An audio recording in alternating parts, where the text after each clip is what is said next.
இடஒதுக்கீடு பிற்படுத்தப்பட்ட சமூகங்களுக்கு கொடுக்கக்கூடாது அப்படின்னு சொல்லி டெல்லி பல்கலைக்கழகத்தின் மாணவராக இருந்த ராஜீவ் கோசாமி தன் உடலை தீக்கிரையாக்கி பிஜேபி ஆர்எஸ்எஸ்கார் இனிமேல் பிற்படுத்தப்பட்டவருக்கு இடஒதுக்கீடு கொடுக்கக்கூடாதுன்னு போராட்டத்தை முன்னெடுத்தது தான் பாஜக ஆர்எஸ்எஸ் வரலாறு, தற்கொலை வரலாறு. இந்த பாஜக இந்துத்துவ அமைப்புகள்லாம் இருக்கிறாங்கல்ல, அவனை கண்காணிக்கிறீங்க. இந்த தீவிரவாத செயல்களில் இந்த மாதிரி கலவரங்களை ஏற்படுத்தணும்னு திட்டமிடுறான்ல, அவனை கண்காணிக்கிறதுக்குன்னு ஒரு அமைப்பு போடு. இப்போ இன்னைக்கு ஈழத்தமிழர் பிரச்சனை, ஆயுதம் கடத்துறான், அது இதுன்னு ஏதாவது இருக்குதா? நீங்கள் அப்போ சொன்னீங்க விடுதலை புலிகளுக்கு ஆயுதம் கடத்துறாங்க, சப்போர்ட் பண்ணுறாங்க, சரக்கு அனுப்புறாங்க. இப்போ வரைக்கும் அங்கே ஈழத்தில் அது மாதிரி எதுவும் நடந்துகிட்டு இருக்கா? விடுதலை புலிகளே இல்லை. ஆனால் நீங்கள் என்ன வச்சிருக்கீங்க? கியூ பிராஞ்சுன்னு ஒரு பிரிவு வச்சிருக்கீங்களா இல்லையா? அதை கலைச்சிருக்கணும்ல, ஏன் கலைக்கல? சிறப்பு முகாம்னு இப்போ வரைக்கும் வச்சிருக்கிறேன், ஏன் வச்சிருக்கிறேன்?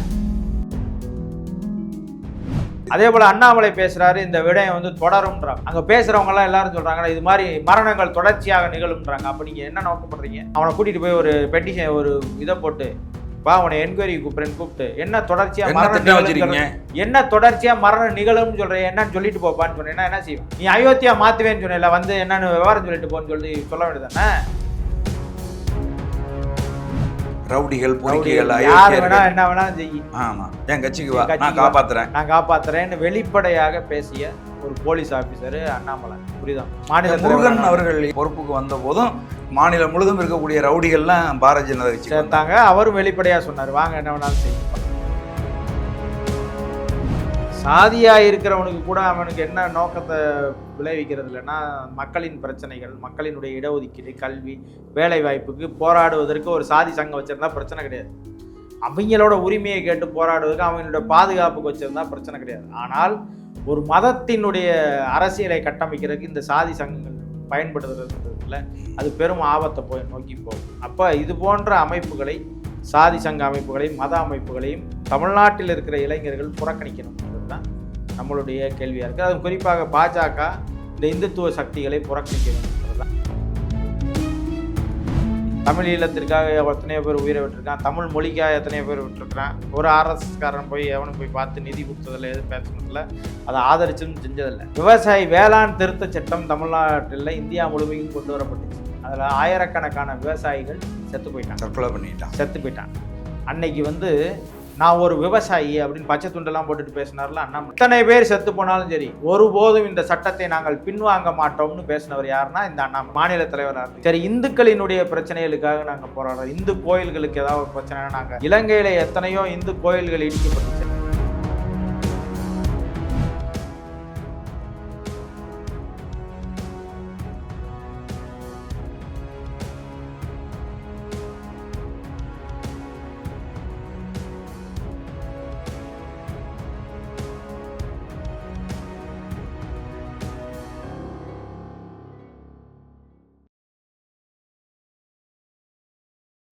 உலகம் முழுவதும் பரவி வாழுகிற தாய் தமிழ் உறவுகள் அனைவருக்கும் வணக்கம். இன்றைக்கி நம்முடைய சோழன் சொல்வீச்சு வலையொலியில் நாம் தமிழர் கட்சியின் மாநில ஒருங்கிணைப்பாளர் மதிப்புக்குரிய தம்பி சே முத்துப்பாண்டி அவர்களை சந்தித்து திருப்பரங்குன்றம் மலை விவகாரம் குறித்து பேச இருக்கிறோம். தம்பி வணக்கம். வணக்கம். திருப்பரங்குன்றம் நிகழ்வு எல்லாருக்குமே நல்லா தெரியும். திருப்பரங்குன்றத்தில் அந்த குறிப்பிட்ட விளக்கு தூணில் விளக்கேற்ற முடியல அப்படின்னு சொல்லி அதை வலியுறுத்தி ஒருத்தர் தற்கொலை செய்து கொண்டிருக்கிறார், தீக்குளிச்சிருக்கிறார். அது குறித்து என்ன நினைக்கிறீங்க தம்பி? நான் முதல்ல அந்த தீக்குளித்ததை மன வருத்தத்தோடு பதிவு செஞ்சுக்கிறேன். அது யார் மரணம் அடைஞ்சாலும் அதில் நமக்கு குறிப்பாக தீக்குளித்து இறக்குறதுன்றதில் உடன்பாடு இல்லை அப்படி வச்சுக்கோங்க. ஏன்னா எதிர்த்து போராடணும், அதுதான் நம்மளுடைய மனநிலை. ஆனால் தீக்குளித்ததற்கான காரணம் அப்படின்னு நம்ம யோசித்து பார்க்கணும்ல. அப்படி யோசித்து பார்க்கும்போது இது வரைக்கும் அதாவது தீபம் ஒவ்வொரு ஆண்டும் ஏற்றப்படுது. நம்ம திரும்ப அது பிஜேபி, இந்து முன்னணி, இந்து அமைப்புகள் திரும்ப என்ன சொல்கிறாங்கன்னா, அவங்க சொல்கிற இடத்துல தீபம் ஏற்றலை அப்படின்றது தான் குற்றச்சாட்டாக வைக்கிறாங்க. அதுவும் குறிப்பாக அந்த தீபத்துன்றதை இப்போ தான் அந்த சொல்லாடலை பயன்படுத்துகிறாங்க. அதுவும் குறிப்பாக ஜிஆர் சுவாமிநாதன் அவர்களினுடைய இந்த தனி நீதிபதியினுடைய தீர்ப்புக்கு பிறகு தான் அங்கனக்குள்ளே ஒரு தீபத்தூண் இருக்குது அப்படின்னு அவர் ஒரு மேற்கோளை காட்டுறாரு. அதன் அடிப்படையில் தான் அதை தீபத்தூண் திரும்ப பேசுகிறாங்க. அது அரசு தரப்பில் சர்வேக்கல்னு சொல்கிறாங்க. அதாவது ஒரு அளவுக்கு அது இங்கே மட்டும் இல்லை, தமிழ்நாட்டில் பல மலைப்பகுதிகளில் இந்தியா முழுதுமே இருக்கிறதா இருக்கு சொல்றாங்க. அப்படின்னு சொல்லி தமிழ்நாடு அரசு சொல்லுது. இந்த மாதிரி சொல்கிறாங்க. நீதிமன்றங்களில் வாதங்களை வச்சுருக்கிறாங்க. அதற்கான ஆதாரங்கள் இணையதளத்தில் நிறைய பேர் போட்டிருக்காங்க. நம்மளும் கூட அதை இணையதளத்தில் நிறைய ஆதாரங்களை எடுத்து போட்டிருக்கோம். ஆனால் அந்த தீபத்தூண் அப்படின்ற அந்த சொல்லாடலை இவங்க பயன்படுத்தினதை பேச ஆரம்பிச்சிட்டாங்க, பரப்ப ஆரம்பிச்சிட்டாங்க. அதை கருத்து உருவாக்கம் செய்கிறது இருக்குல்லையே, அதை செஞ்சுட்டாங்க. அந்த பூர்ணச்சந்திரன்றவர் இறக்கிறதுக்கு முன்னாடி ஒரு குரல் பதிவு போட்டிருக்கிறாரு. அந்த குரல் பதிவு இன்றைக்கி கூட எல்லா வலைதளங்கள்லையும் இருக்குது. அவர் வந்து அவங்க என்னென்னலாம் சொன்னாங்களோ அதே ஸ்டேட்மெண்ட்டை அவரும் சொல்கிறார். இந்த மாதிரி வந்து ஒரு இந்துக்கள் வந்து மலை மேலே வந்து தீபம் ஏற்ற முடியாமல் போயிடுச்சு, நீதிமன்றம் உத்தரவு போட்டும் இது பண்ணிடுச்சு, இதுக்கு மதுரை மக்கள் யாருமே வந்து எதையுமே கண்டுக்க மாட்டுறாங்க அப்படி இப்படின்னு சொல்லிட்டு, கடவுள் இல்லை என்று சொல்கிற பெரியாரின் சிலைக்கு பின்னாடி இருக்கிற அந்த இதில் வந்து நான் என் உயிரை மாய்த்து கொள்ள போகிறேன், நான் இறந்து போக போகிறேன்னு பதிவு செஞ்சுட்டு இறந்து போகிறாரு. பெரியார் சிலை வந்து உங்களுக்கு அங்கே மாநகராட்சி அலுவலகத்துக்கு அருகாமையில் இருக்குது. அதுக்கு அப்படியே பின்புறத்தில் வந்து ஒரு போலீஸ் பூத் இருக்குது. அதை பாதுகாப்பு புறக்காவல் நிலையம் மாதிரி ஒரு சின்ன வீட்டு மாதிரி ஒன்று இருக்கும். அதுக்குள்ளாக போய் கதவை பூட்டிக்கிட்டு உடம்புல வந்து பெட்ரோலை ஊற்றிக்கிட்டு எரிச்சிக்கிட்டாருன்னு வச்சுக்கோங்க. அவர் இறப்புக்கு ஒரு நிகழ்வு நடக்குது. இது வரைக்கும் அங்கே வந்து இது வந்து பல ஆண்டுகளாக அந்த கோரிக்கை வைக்கப்பட்டு கொண்டே வருது. எங்கன்னா இந்து முன்னணி, குறிப்பாக இந்த அமைப்புகள் எல்லாமே அங்கே போராடுவாங்க. திருப்பி மலை மேலே உச்சியில் தீபம் ஏற்றணும் அப்படின்னு சொல்லுவாங்க. அப்புறம் போலீஸ் அங்கனக்குள்ளே நிற்கும், ஒரு 19 பேர் இருப்பாங்க, அவங்கள கைது பண்ணி கொண்டு போய் விடுவோம். இல்லைன்னா ஒரு மணி நேரத்தில் கலைஞ்சு போகணும்னு சொல்லிடுவாங்க, அவங்க போயிடுவாங்க. இப்படி தான் நடந்துக்கிட்டே இருந்துச்சு. முதல் முறையாக தன் உயிரை தற்கொலை செய்து கொள்கிற அளவுக்கு இவர்களுடைய கருத்து பரப்புரை வந்து அந்த நீதிமன்றத்தினுடைய தீர்ப்பு அவ்வளவு பெரிய பாதிப்பை ஏற்படுத்தியிருக்கிறது அப்படின்றது நமக்கு கவனத்தில் எடுத்துக்கொள்ள வேண்டியது இருக்குது.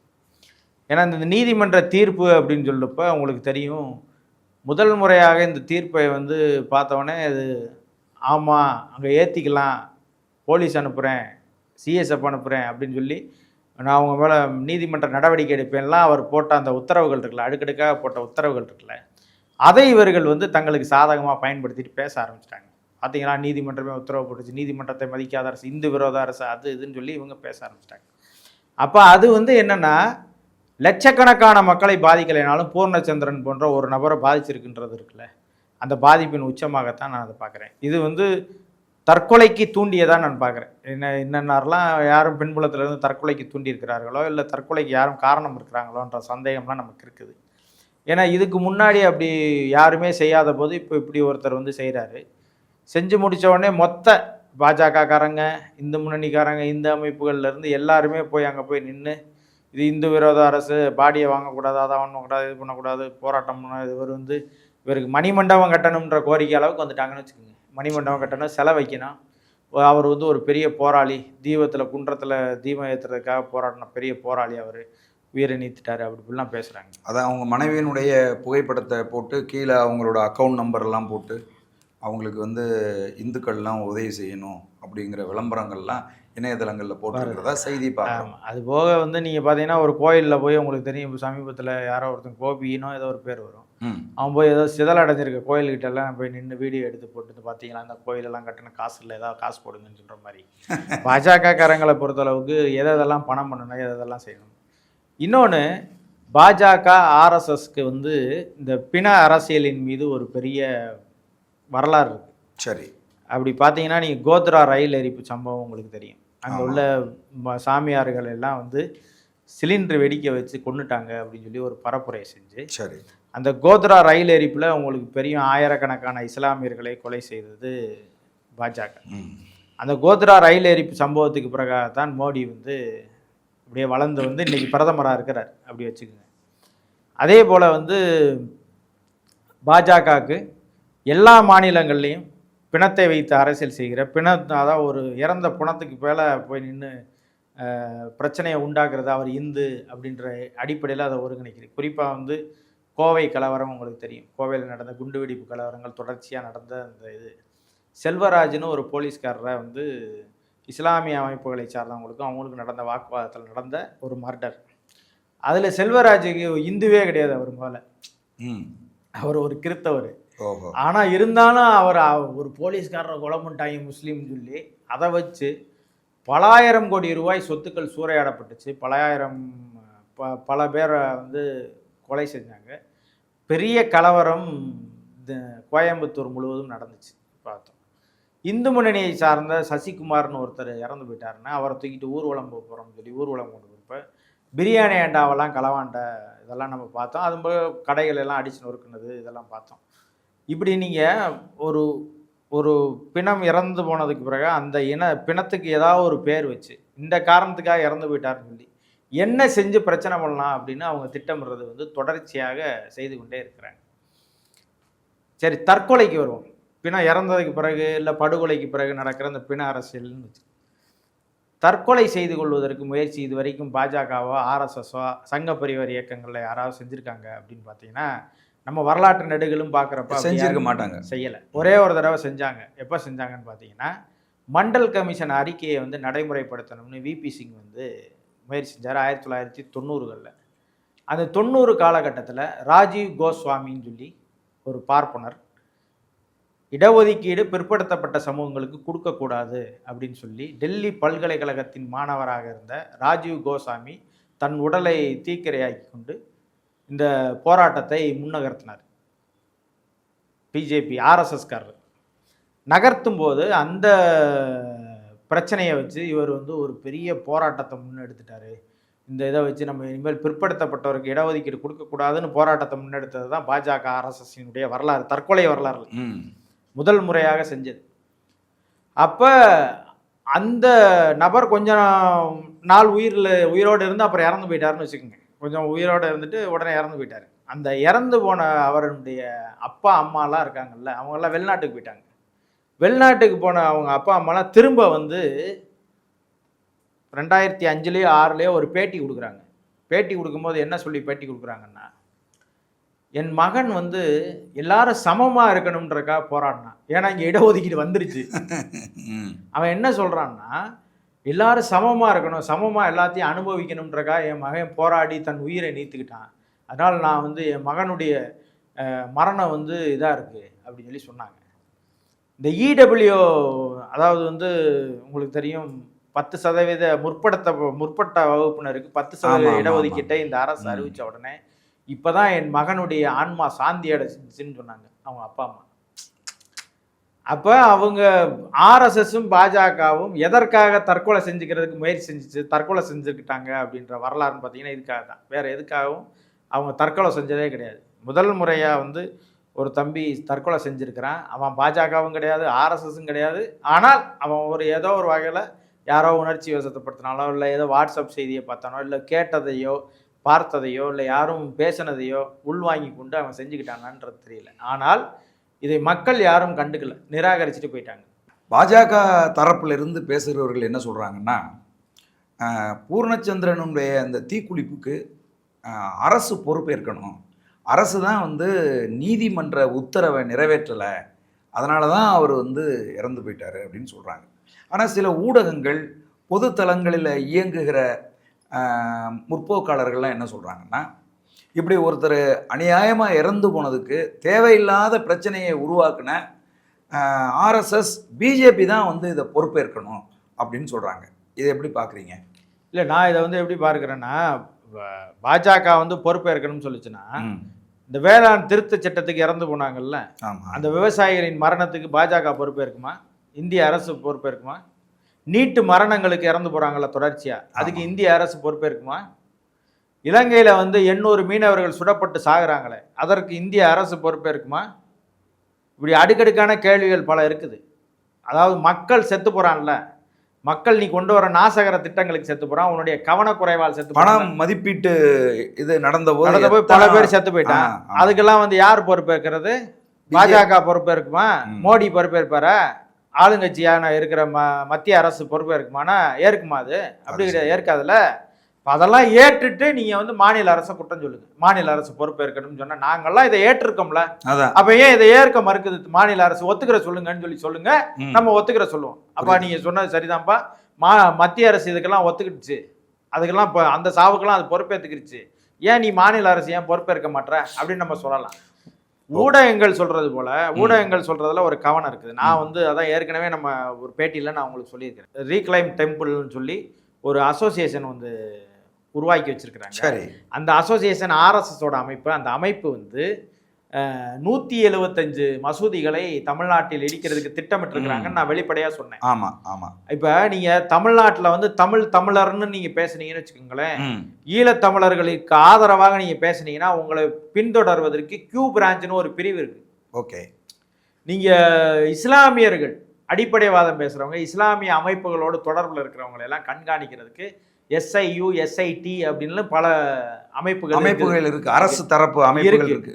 இப்ப நீங்க இந்த பாஜக இந்துத்துவ அமைப்புகள்லாம் இருக்கிறாங்கல்ல, அவனை கண்காணிக்கிறீங்க.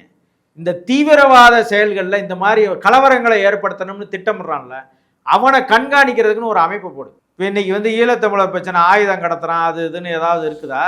நீங்க அப்ப சொன்னீங்க விடுதலை புலிகளுக்கு ஆயுதம் கடத்துறாங்க, சப்போர்ட் பண்றாங்க, சரக்கு அனுப்புறாங்க. இப்போ வரைக்கும் அங்க ஈழத்துல அது மாதிரி எது நடந்துகிட்டு இருக்கா? விடுதலை புலிகளே இல்ல. ஆனா நீங்க வந்து என்ன வச்சிருக்கீங்க, கியூ பிரான்ச்னு ஒரு பிரிவு வச்சிருக்கீங்களா இல்லையா? அதை கலைச்சிருக்கணும்ல, ஏன் கலைக்கல? சிறப்பு முகாம்னு இப்போ வரைக்கும் வச்சிருக்கிற, ஏன் வச்சிருக்கிற? சரி. அதெல்லாம் கலைச்சிருக்கணுமா இல்லையா? கலைக்கல. அது போல நீங்க ஒரு சிறப்பு சட்டத்தை போட்டு இது மாதிரி ஒரு பிரிவை உருவாக்கி பூர்ணச்சந்திரனின் மரணத்துக்கு யார் காரணம் கண்டுபிடிக்கும். நாங்க ஒரு முகநூல்ல ஒரு பதிவு போட்டா உடனே ஓடி வந்து பிடிக்கிறல்ல, கண்ணை கட்டி உள்ள வச்சு அடிக்கிறல்ல. ஒரு வாட்ஸ்அப்ல ஒரு செய்தியை பரப்புனா உடனே இந்த செய்தியை பரப்பிட்டான்னு சொல்லிட்டு இன்னைக்கு அவ்வளவு டெக்னாலஜிகளை வாங்கி வைத்துக்கொண்டு இது பண்றல.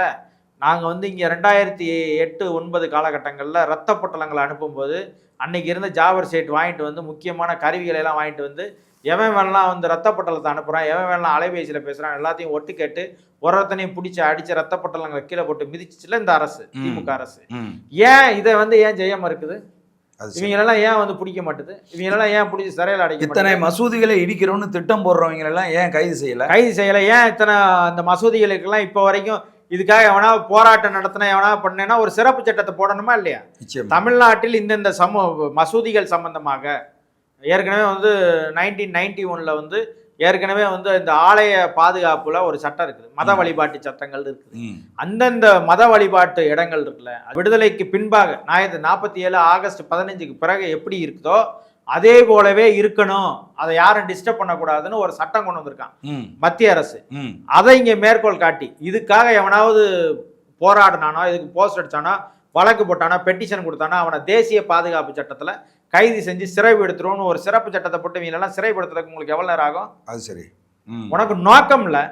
நீ இப்படி இந்துத்துவ பூச்சாண்டியை சொல்லி நீ ஓட்டு வாங்கணும்னு நினைக்கிற. இஸ்லாமிய கிறிஸ்தவர்களின் வாக்கு அறுவடை செய்வதற்கு இவர்களை நீ காரணம் காட்ட வேண்டிய தேவை இருக்குது. அதனால நீ அதை காமிச்சு இவங்க ஓட்டை பெற்றுக்கொண்டே இருக்கிற. அதனால நீ நடந்துகிட்டு இருக்க. ஒரு சரியான அரசு இருந்துச்சுன்னா இவங்க இப்படி ஆட்டம் போட்ட முடியுமா? அது சரி. இன்னைக்கு இந்த பிரச்சனைன்னு இவன் தொடங்கும் போதே இவனை தூக்கி ரிமாண்ட் பண்ணிருக்கணும்லங்க. அது சரி. அங்க வந்து கலவரத்தை ஏற்படுத்துவோம் பாருங்க, கலவர பூமி ஆகும்னு பேசுறாப்புல, அயோத்தியா மாத்துவோம்னு எச்ராஜா பேசுறாரு. எச்ராஜா மேல இது வரைக்கும் ஒரு நடவடிக்கை எடுக்க மாட்டேற. நீ வழக்கு போடுற, FIR போடுற, ஒன்னும் செய்ய மாட்டேன், அரெஸ்ட் கட்ட மாட்டேறீங்க.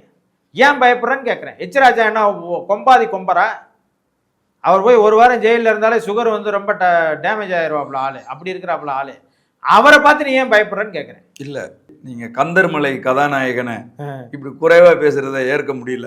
அந்த படத்துலயும் தப்பா தான் பேசி வச்சிருக்காரு. சென்சார் கொடுக்க மாட்டேன்னு இருப்பாங்க நினைக்கிறேன். அதனால சென்சாருக்கு போகாம யூடியூப்ல படத்தை வெளியிட்டு அவர் சொல்றாப்ல எனக்கு தியேட்டர் கொடுக்கல அப்படி அப்படின்றாப்ல. அது படமே 1 மணி நேரம் படம். அது வந்து டெலிபிலிம். அதை எடுத்து வச்சுக்கிட்டு என்னை தியேட்டருக்கு கொடுக்க மாட்டாங்க. எனக்கு அவருக்கு மீச சரியா வைக்கல போல இருக்கு. சரி, அது மீச சரியா வச்சாலும் வைக்கலனாலும் பரவாயில்ல. நம்ம அது மேக்கிங்லாம் பார்த்தா ரொம்ப சிரிப்பா இருந்துச்சு. சரி, அதை விடுங்க. அவரை நம்ம என்ன சொல்றோம்னா அவர் பேசுற பேச்சுக்கு தான் சொல்றேன். புரியுது. அதே போல அண்ணாமலை பேசுறாரு, இந்த விடயம் வந்து தொடரும்ன்றாப்ல. அங்க பேசுறவங்க எல்லாம் எல்லாரும் சொல்றாங்க இது மாதிரி மரணங்கள் தொடர்ச்சியாக நிகழும்ன்றாங்க. அப்ப நீங்க என்ன நோக்கப்படுறீங்க? அவனை கூட்டிட்டு போய் ஒரு பெட்டிஷன் ஒரு இதை போட்டு வா, அவனை என்கொயரி கூப்பிட்டு என்ன தொடர்ச்சியா மரணம் நிகழும்னு சொல்றேன், என்னன்னு சொல்லிட்டு போப்பான்னு சொன்னேன்னா என்ன செய்வான்? நீ அயோத்தியா மாத்துவேன்னு சொன்ன வந்து என்னன்னு விவரம் சொல்லிட்டு போன்னு சொல்லி சொல்ல வேண்டியதானே? ஏன் பேச மாட்டேற? நீ பயப்படுறியா? நீ அதையாவது சொல்லு. அப்புறம் நான் அவனை விட மாட்டேன். இல்ல, இப்ப நான் என்ன கேட்கிறேன், அயோத்தியில கூட தம்பி அந்த மசூதியை இடிச்சிட்டு கோயில் கட்டுறேன்னாங்க, கோயிலை கட்டிட்டாங்க. கட்டினதுக்கு அப்புறம் அந்த தொகுதியில தோத்து தானே போச்சு பிஜேபி. இப்ப வந்து இந்தியா முழுமைக்கும் தோத்து போகுது. நீங்க பாத்தீங்கன்னா மகாத்மா காந்தி இதை எடுத்துட்டு ராமர்னோ ஏதோ ஒன்று கொண்டு வராங்க. ராம் அப்படின்னு கொண்டு வராங்க பேர்ல. அப்ப பாருங்க, இந்தியா முழுமைக்கு ராமர் தோக்கடிக்க போறாரு. விபிஜி ராம்ஜி ராம்ஜி அப்படின்னு சொல்லி அந்த திட்டத்துக்கு பேரை கொண்டு வராங்க. ராமர் வந்து என்னைய பத்தி இன்னும் நீ விடலையாடான்னு சொல்லிட்டு இந்தியா முழுமைக்கும் தோக்கடிக்க போறாரு. அதுதான் நடக்க போகுது. நயினார் நாகேந்திரன் அவர்கள் உங்களுக்கு தெரியும் 10 லட்ச ரூபாய் பணம் கொடுத்துருக்கிறாரு. ஆமா. நரேந்திர மோடி அவர்கள் இது வரைக்கும் எந்த அறிக்கையும் கொடுக்கல. சரி. நாட்டினுடைய பிரதமர்.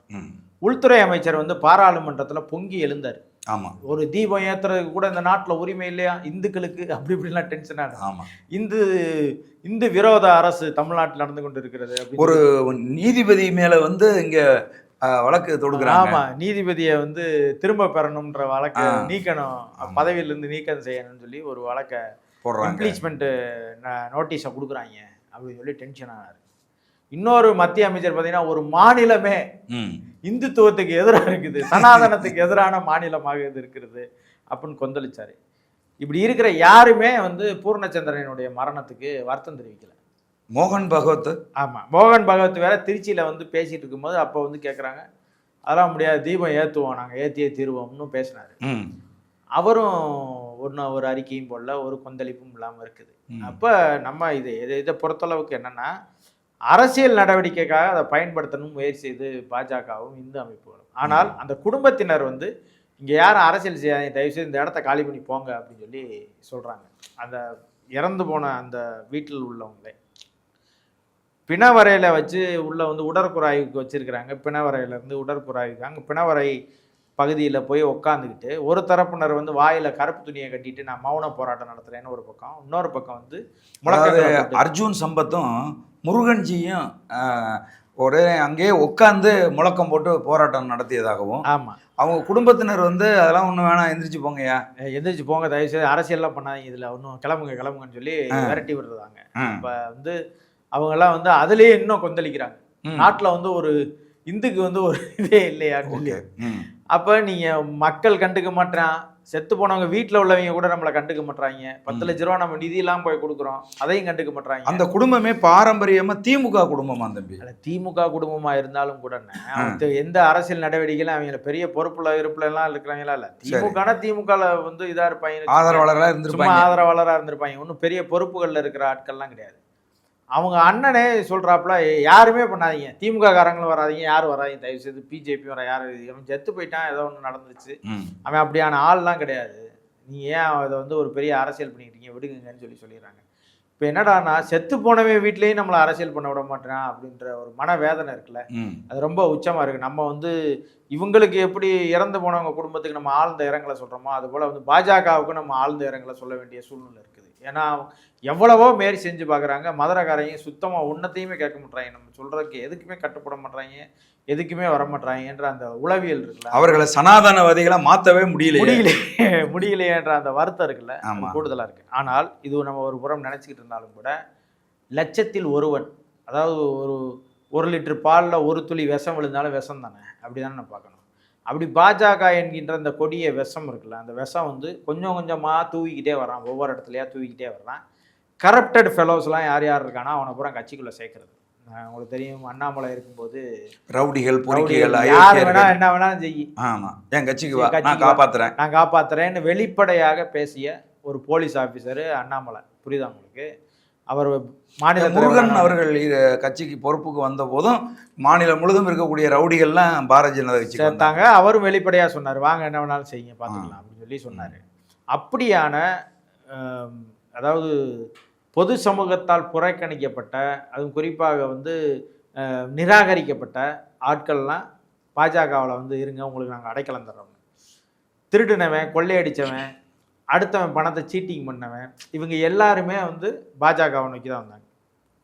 குறிப்பாக வந்து வின் டிவியோட ஓனர் தேவநாதன், ஆமாம், கிட்டத்தட்ட அவர் ஏதோ 400 கோடியோ 600 கோடியோ ஏதோ சிட் ஃபண்ட் போட்டு பூரா வந்து மயிலாப்பூர் பகுதியில் வந்து ஒரு ஆபீஸை போட்டு இருக்கிற பிராமின்ட்டு இருக்கிற காசை பூரா ஒரு 400-500 கோடி ஆட்டையை போட்டு, காசு ஏதாவது கட்டுங்கடா அப்பாண்டா பெயில் தெரியுதுன்னு சொன்னால் காசெல்லாம் கட்ட முடியாது, என்னை உள்ளே வைங்கன்னு திருப்பி ஜெயிலுக்குள்ளே போயிட்டாப்புல. ஓகே. ஆனால் அவருக்கு பாஜக சீட்டு கொடுத்து அவரை வந்து நிறுத்துச்சு. இப்போ உங்களுக்கு விளங்குதுன்னு நினைக்கிறேன். அவங்களுக்கு கொள்கையும் இல்லை, கோட்பாடும் இல்லை. காசு செலவழிக்கிறவன், களவான்றவனாக இருந்தாலும் சரி, திருடனாக இருந்தாலும் சரி, மொல்ல மாதிரியாக இருந்தாலும் சரி, முடிச்ச வைக்கியா இருந்தாலும் சரி, என் கட்சிக்கு வா, என்னத்தையாவது காசை செலவு பண்ணு, என்னத்தையாவது பண்ணு. அப்போ இப்படியான நபர்கள் இப்போ தேவநாத் யாதவ் போன்ற ஆட்கள்லாம் வந்தாங்கன்னா என்ன செய்வான், அவன் சாதியை சொல்லி அரசியல் பண்ணுறாரு. சாதியை சொல்லி அரசியல் பண்ணும்போது அவர் வந்து சில இளைஞர்களை பணம் கொடுத்து கெடுப்பார்.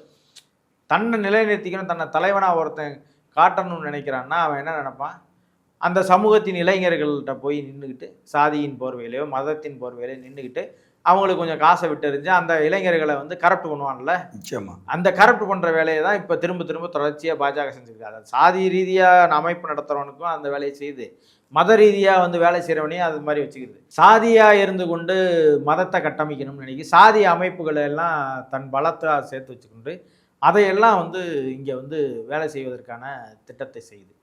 சாதியாக இருக்கிறவனுக்கு கூட அவனுக்கு என்ன நோக்கத்தை விளைவிக்கிறது இல்லைன்னா, மக்களின் பிரச்சனைகள், மக்களினுடைய இடஒதுக்கீடு, கல்வி, வேலை வாய்ப்புக்கு போராடுவதற்கு ஒரு சாதி சங்கம் வச்சுருந்தா பிரச்சனை கிடையாது. அவங்களோட உரிமையை கேட்டு போராடுவதற்கு அவங்களோட பாதுகாப்புக்கு வச்சுருந்தா பிரச்சனை கிடையாது. ஆனால் ஒரு மதத்தினுடைய அரசியலை கட்டமைக்கிறதுக்கு இந்த சாதி சங்கங்கள் பயன்படுத்துறதுன்றதுக்குள்ள அது பெரும் ஆபத்தை போய் நோக்கி போகும். அப்போ இது போன்ற அமைப்புகளை, சாதி சங்க அமைப்புகளையும் மத அமைப்புகளையும் தமிழ்நாட்டில் இருக்கிற இளைஞர்கள் புறக்கணிக்கணுன்றது தான் நம்மளுடைய கேள்வியாக இருக்குது. அதுவும் குறிப்பாக பாஜக இந்த இந்துத்துவ சக்திகளை புறக்கணிக்க வேண்டும்ன்றது தான் நம்மளுக்கு. அப்போ நீங்கள் வரலாற்று நெடுகளும் பார்க்கும்போது இதுவரைக்கும் எதற்குமே தற்கொலை செய்து கொள்ளாத பாஜக, தற்கொலையை ஆதரிக்காத பாஜக இந்த விஷயத்தில் போய் நாங்கள் வந்து தற்கொலை செஞ்சிருக்கு. எத்தனையோ பேர் செத்துருக்குறான். தமிழ்நாட்டில் அனிதா வீட்டுக்கு போனதில்லை, தமிழ் ஈழத்திற்காக எத்தனையோ பேர் உயிரை விட்டுருக்கான், தமிழ் மொழிக்காக எத்தனையோ பேர் விட்டுருக்குறான். ஒரு ஆர்எஸ்எஸ்காரன் போய் எவனும் போய் பார்த்து நிதி கொடுத்ததில்லை, எதுவும் பேசுனதில்லை, அதை ஆதரிச்சும் செஞ்சதில்லை. விவசாயி வேளாண் திருத்த சட்டம் தமிழ்நாட்டில் இந்தியா முழுமைக்கும் கொண்டு வரப்பட்டுச்சு. அதில் ஆயிரக்கணக்கான விவசாயிகள் செத்து போயிட்டான், தற்கொலை பண்ணிட்டான், செத்து போயிட்டான். அன்னைக்கு வந்து நான் ஒரு விவசாயி அப்படின்னு பச்சை துண்டெல்லாம் போட்டுட்டு பேசினார்ல அண்ணாமலை, இப்போவும் சொல்கிறாரு, என்னங்க தலைவர் பதவியை தூக்குனா என்னங்க, என் வீட்டில் வந்து விவசாய நிலம் இருக்குது, நான் போய் விவசாயம் பார்க்க போயிடுவேங்கன்ட்டு இப்போ இடையில கூட இதெல்லாம் பிடிச்சிக்கிட்டு தெரிஞ்சார்ல. அந்த அண்ணாமலை என்ன சொன்னார்னா, எத்தனை பேர் செத்து போனாலும் சரி ஒருபோதும் இந்த சட்டத்தை நாங்கள் பின்வாங்க மாட்டோம்னு பேசினவர் யாருன்னா இந்த அண்ணாமலை. இங்கே மாநில தலைவராக இருந்துக்கிட்டு மோடி இந்த சட்டத்தை திரும்ப பெற மாட்டார், எத்தனை பேர் செத்து போனாலும் அதை பற்றி கவலைப்பட மாட்டோம் அப்படின்னு சொல்லி சொன்னவர். ஆனால் அவர் என்ன சொல்லுவார், நான் விவசாயத்துக்காக பாடுபடுறேன். ஹைட்ரோ கார்பன் மீத்தேன் திட்டம் கொண்டு வரும்போது பாஜக கொண்டு வந்துச்சு. அதை எதிர்த்து பாஜகக்காரங்க யாராவது போராடி இருக்காங்களா, யாராவது பேசியிருக்காங்களா? விவசாயத்தை பற்றி பேசுகிறவங்களோ, விவசாயிகளுக்கு கரிசனம் காட்டுறவங்களோ யாராவது போராடி இருக்காங்களா? கிடையாது.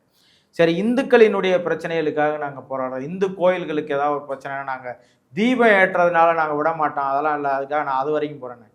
இலங்கையில் எத்தனையோ இந்து கோயில்கள் இடிக்கப்பட்டுச்சே, ஏதாவது ஒரு கண்டனம்? பாஜகவின் அறிக்கை சமீபத்தில் கூட அண்ணாமலையே இலங்கைக்கு போயிட்டு வந்தாரு, இலங்கையில போய் நின்று ஒரு அறிக்கையை கொடுத்துருக்கலாமே. ஆமாம், இந்து கோயில்கள் இத்தனை கோயில்கள் இடிக்கப்பட்டிருக்கிறது, பௌத்த விகார்களாக கட்டமைக்கப்படுகிறார்கள், ஒருபோதும் நான் அனுமதிக்க மாட்டேன்னு பேசியிருக்கலாமே. ஏன் பேசலை? உங்களுக்கு நோக்கம் அது கிடையாது. கலவரத்தை பேசியிருந்தா உயிரோட வந்திருக்க முடியாதோ? இது வந்திருக்கிறது இல்லை, அவர் இந்தியாவின் பிரதிநிதியாக தானே போறாரு, அதெல்லாம் ஒன்றும் செய்ய முடியாது. சரி, அவங்களுக்கு நோக்கம் அது இல்லை. இந்து கோயில்களை காப்பாற்றுவதோ, இந்து மதங்களை காப்பாற்றுவதோ, இந்து சமய சடங்குகளை காப்பாற்றுவதோ அவங்களோட நோக்கம் இல்லை. இந்து மதத்தை வச்சு அரசியல் பண்ணணும், அதை வச்சு அதிகாரத்தை பிடிக்கணும், அதை வச்சு கலவரம் செய்யணும், அதை வச்சு ஆட்களை திரட்டணும், அதை வச்சு அதிகாரத்தை பிடிக்கணும். இதுதான் அவங்களுடைய நோக்கம், வேற எதுவும். இந்தியா முழுவதும் அதான் செஞ்சுருக்கிறாங்க. உங்களுக்கு இடையில வந்து ஒரு இஸ்லாமியர் பையன், அவன் பேர் ஏதோ வந்து ஷா நவாஸ்ன்னு நினைக்கிறேன், அவனும் ஒரு சச்சின் அப்படின்னு ஒரு பையன், ரெண்டு பேரும் சண்டை போட்டுக்கிட்டாங்க உத்தரப்பிரதேசில். அந்த சண்டையில் வந்து அந்த சச்சின் கூட இன்னொரு நண்பர் ஒருத்தர், ரெண்டு பேர் இந்துக்கள், ஷானவாஸ்ன்றவனை கொலை பண்ணிடுறாங்க. கொலை பண்ண உடனே ஷானவாஸ் என்ன பண்ணுறான்னா, இந்த ஷானவாஸின் கொலைக்கு பதில் கொலையாக சச்சினையும் ஒருத்தனையும் ரெண்டு பேரையும் கொலை பண்ணிடுறாங்க. அதை வந்து என்னவா இவங்க பரப்புனாங்க அப்படின்னா, பாஜக இந்த மாதிரி வந்து ஒரு இந்து பெண்ணினுக்கு நியாயம் கேட்க போனவரை ஒரு இஸ்லாமியர் கொலை செஞ்சுட்டாருன்னு ஒரு வீடியோ எடுத்து பரப்பி அதை வந்து பெரிய கலவரமாக்கி, அதுவும் அவங்களுக்கு என்ன பேர் வச்சாங்கன்னா, இந்துன்னு இல்லை, ஜாட் சமூகத்தின் இளைஞர்கள். அது ஒரு சாதியே. ஆமா, ஜாட் சமூகம்ன்றது அங்க ஒரு பெரிய ஒரு ஆதிக்க சாதி. அந்த ஆதிக்க சாதியினுடைய இளைஞர்களை வந்து இஸ்லாமியர் கொலை செஞ்சுட்டான்னு சொல்லி அங்க ஒரு பெரிய கலவரத்தை ஏற்படுத்தி ஆயிரக்கணக்கான இஸ்லாமிய வீடுகளை சூறையாடி அதன்பால்ல வந்து தன் கட்சியை நிலைநிறுத்தி ஜாட்டு மக்களை எல்லாம் தங்க பக்கம் கொண்டு வந்து உத்தரப்பிரதேசத்தில் ஆட்சியை முடிச்சு, மாயாவதியினுடைய ஆட்சியை முடிச்சுட்டு முலாயம் சிங் ஆட்சியை முடிச்சுட்டு இவர் வந்தது, யோகி ஆதித்யநாத் வந்தது வந்து இந்த ஜாட் கலவரத்துக்கு பிறகாக தான் வந்துச்சு. புரியுது புரியுது. ஜாட் சமூகத்தை வந்து ரயில் எல்லாம் பேத்து போட்டு இடஒதுக்கீட்டுக்காக போறாங்க. இப்போ எங்க இருக்கிறாங்க? அதானே. ஏதாவது பேசுறாங்களா, ஏதாவது கேட்குறாங்களான்னா ஒண்ணுமே கேட்கல. அப்ப இதெல்லாம் யார் பின்னாடி நின்று கலவரத்தை இந்தியா முழுமைக்கு நடத்துறது யாருன்னா பாஜக தான் நடத்துது. புரியுது. பீகார்ல, உத்தரப்பிரதேசல நீங்க ஒவ்வொரு மாநிலமா அவங்க ஆட்சியை பிடிச்சிக்கிட்டு இருக்க ஒவ்வொரு மாநிலத்தையும் பார்த்தீங்கன்னா கலவரத்தின் பாலில் தான் ஆட்சியை பிடிச்சிருக்கிறாங்க. கலவர பூமியை மாற்றி அதன் அடிப்படையில் தான் ஆட்சியை பிடிச்சிருக்கிறாங்க. உங்களுக்கு இந்த பழங்குடியினர் சமூகம் வாழ்கிற சத்தீஸ்கர் மாநிலங்களில் வந்து ஒருத்தரை வந்து தெரியும், இப்போ ஆட்சியை பிடிச்சிச்சு பாஜக. அங்கேயும் கலவரம் செஞ்சுதான் அங்கே இருக்கிற கிறித்தவ தேவாலயங்களை எல்லாம் அடித்து நொறுக்கி தீக்கிரையாக்கி தான் அங்கே ஆட்சியை பிடிச்சாங்க. இந்தியா முழுமைக்கும் அவர்கள் ஆட்சியை பிடித்துட்டு வர்ற ஒவ்வொரு மாநிலத்திலையும் கலவரத்தின் பால் தான் ஆட்சியை பிடிச்சிருக்கிறாங்களே தவிர. நீங்க என்ன சொல்ல வர்றீங்க? தமிழ்நாட்டிலையும் அது போல கலவரத்தை உருவாக்குவதற்கு முயற்சி செய்யறாங்க. அதற்கான ஒரு விதையா, ஒரு பாயிண்டா கிடைச்சது எதுன்னா திருப்பரங்குன்றம் பூரணச்சந்திரனுடைய மரணம். அது திருப்பரங்குன்ற இஷ்யூவை தொடர்ச்சியா செஞ்சுக்கிட்டே வர்றாங்க. திருப்பரங்குன்ற இஷ்யூல வந்து மலையில தீபம் ஏத்தலன்னு சொல்லிக்கிட்டே இருந்தாங்க. ஆனா தீபம் அங்க ஏற்றி லட்சக்கணக்கான மக்கள் வழிபட்டுட்டு போயிட்டாங்க. அவன் சொல்ற இடத்துல தீபம் ஏத்தலைன்றது தான் அவன் பிரச்சனை. ஆளாளுக்கு ஒன்று சொல்லுவீங்களாடான்னு நீதிமன்றம் கேட்குது. ஏன் நீ ஒன்று சொல்லுவேன், அவன் ஒன்று சொல்லுவேன், ஆளாளுக்கு ஒன்று சொல்லிகிட்டே இருப்பீங்களா அப்படின்னு கேட்குறான். அப்போ நீதிமன்றத்தில் வந்து அரசு தரப்பில் வைக்கப்பட்ட வாதங்களுமே வந்து பார்த்தீங்கன்னா, நீங்கள் வந்து கேட்ட முறையும் சரியில்லை, அவர் கொடுத்த உத்தரவும் சரியில்லைன்னு சொல்லி அவங்க நேர்த்தியான வாதங்களை வச்சிருக்கு. தமிழ்நாடு அரசு அவங்களால முடிஞ்ச அளவுக்கு வாதங்களை வச்சிருக்காங்க. தீர்ப்பை ஒத்தி வச்சிருக்கிறாங்க. இப்போ இந்த ஒத்தி வச்சிருக்கிற நேரத்தில் இப்படி ஒருத்தர் இறந்துட்டாருன்னா இதை வச்சு அப்படி ட்விஸ்ட் பண்ணி ஒரு கலவரம் ஆச்சுன்னா பாருங்க, நீதிமன்ற நடவடிக்கைக்காக ஒருத்தர் இறந்து போயிட்டாரு, நடைமுறைப்படுத்துங்க. அரசு வந்து நடைமுறைப்படுத்தலைங்கிறதுக்காக இறந்துட்டாங்க. இது படுத்தி இந்த கலவரம் நிக்கணும்னா நீங்க தீபத்தை ஏத்திட்டீங்கன்னா கலவரத்தை நிறுத்திடலாம். பாருங்க, சட்ட ஒழுங்கு பிரச்சனை ஆயிடுச்சு, நாங்க ஒன்றும் செய்யல அப்படின்னு கொண்டு வந்துடலான்னு அவங்க மாரி செஞ்சாங்க. அதற்கான எந்த வாய்ப்பும் இல்லாமல் போயிடுச்சு அப்படின்றது தான் இந்த விடயத்தில் நம்ம புரியுது. மிக்க மகிழ்ச்சி தம்பி. அந்த திருப்பரங்குன்றம் மலையை முன்வைத்து பாரதிய ஜனதா கட்சி சங்க பரிவார இயக்கங்கள் நடத்துகிற சூழ்ச்சிகளையும் அதை மதுரை மக்கள் எந்த அளவுக்கு அதை முறியடிக்கிறார்கள் அப்படிங்கிறதையும் ரொம்ப தெளிவாக விளக்கமாக சொன்னீங்க. ரொம்ப நன்றி. வணக்கம். நன்றிண்ணே.